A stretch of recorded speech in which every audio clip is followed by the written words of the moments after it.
In a world where ancient secrets hold the key to the universe, Stargate is a gate to distant worlds and untold adventures. Explore new horizons and encounter strange creatures and unlock the secrets of the universe. A gate that has caused many wars between countries. Are you ready to start the journey of a lifetime?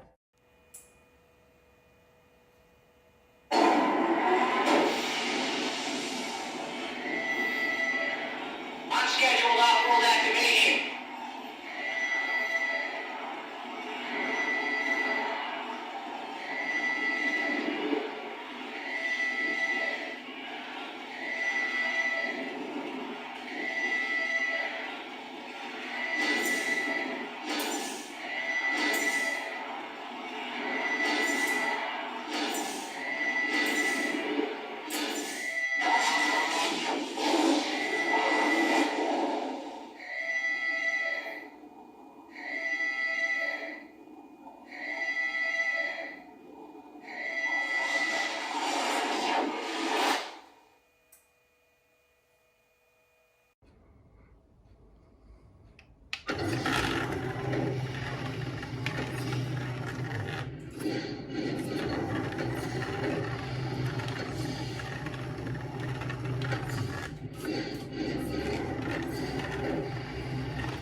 No, we came through the stargate.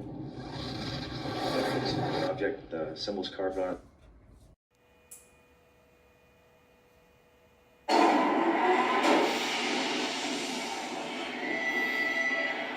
Unscheduled off-world activation.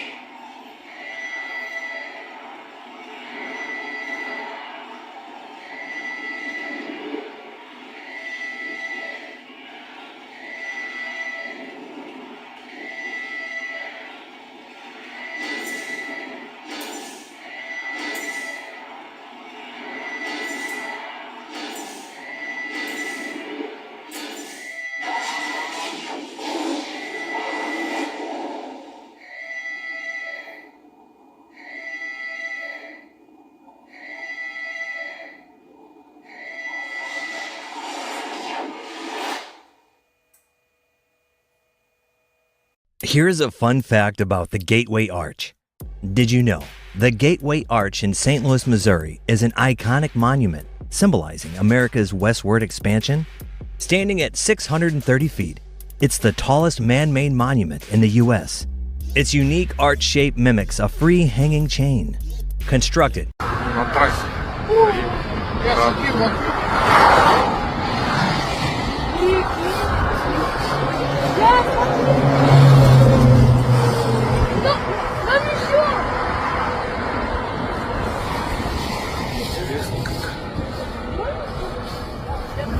Есть что-то какой-то эффект. Понятно. Свечение.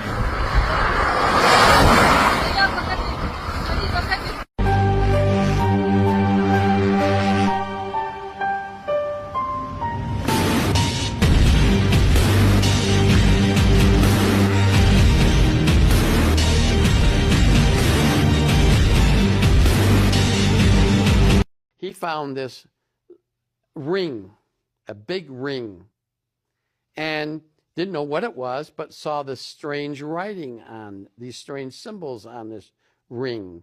So then he and another person walked through it to look at the other side, and lo and behold, they got into some other sphere, as if they walked into another dimension. And this ring, so the audience knows, we're talking like what diameter? It's probably 25 feet Right. in diameter. Mm-hmm.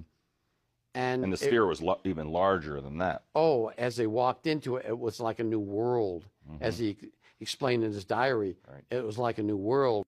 And he couldn't figure out how he got from one place, an enclosed sarcophagus almost, into this open area. Is this a portal of some sort? Well, today we would call it a portal or a stargate. Mm-hmm. I think we would refer to it today as a stargate. Stargate. But back in those days, in 1928, Yeah, they didn't know. It wasn't. No, they didn't know what it was. But when he walked into it, it was as if he was in a new world. It was an open area, plush pastures. He sees a river, which he assumed to be the Nile, and he sees almost a movie occurring, showing people building these pyramids. And he's in there, he thinks, for maybe an hour, but when he comes out, he's been there for 3 days. He's been for over 72 hours because the crew that he came with were scared. They got out of that tunnel and got out into the open because they thought that they ended up on some other side. Or it swallowed them up. Or swallowed them up. And so, but 3 days later, they come back out. How many of the team went with him? Only 2. Only 2. But there were 6 other team Right. members, 8 total. And so those other 6 left, but they stayed up in the area outside where they had an encampment. And eventually, 3 days later, the colonel and his assistant comes Right. back out, and he talks of this new world that they found, and that he knows now how these pyramids were built. He knows where they are located. He knows that there's tunnels under each one of them, and he sees these strange-looking beings, and this is in his diary, Right. strange-looking beings that are probably not from Earth. Now, he says this in his diary, and this is 1928. Right. So then decide to make another camp. They had to go get supplies to come back because they only had enough supplies for, a few days or a week or something like that. But they did, and they brought more people back. This time they brought back from some local people. And they tried to explain through an interpreter to these local people what they had found. And these local people didn't want any part of going down there.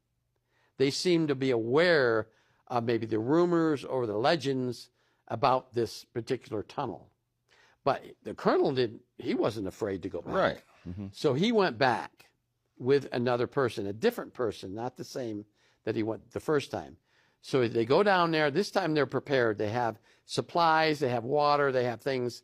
Because although they saw water going through there, they didn't know if they should drink it or not. Anyways, they walk through.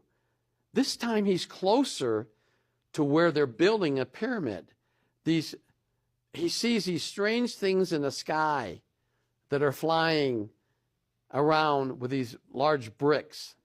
He's stumped. He can't understand what these things are that are flying, although during that time period, there were airplanes, conventional airplanes, 1928, right, yeah. single-engine airplanes in the 1920s. We had them during World War I. Right. But they didn't look like any of those type of aircrafts. And remember, he's a British colonel, and he'd been through war, and he knew airplanes. He'd been through World War I, but he couldn't understand and couldn't rationalize what these other things were. And they're holding these giant blocks. Right. And it's like a movie. He sees these things happening, and he watches this pyramid being built. But he also sees this underground area where there's tunnels, and there are a vast amount of people working in certain tasks down there. Some people are baking. Some people are doing some kind of a work, like a painting or a carpentry work. And then some are lying down on what he refers to as a conveyor belt. And these bodies are like moving in to this tunnel. So he's down there for about a week, he's estimating. When he comes out, now he has a story to tell. He documents all this in his diary. If he was a week down there, when he got back, was he gone for 4 weeks? Did he say No, anything? he came back and it was a week missing. Oh, okay. Missing time for a week, and then he goes back. Eventually gets back to the UK, and he tells his story to a society, and none of them believe him. They didn't believe him. not. They didn't believe a word he said, Right. even though he had two witnesses, because he brought two different people, took two different people in there. So they said, no, we don't believe you. This is impossible. What you say is not feasible. But he keeps this. Now, jump ahead to 1940.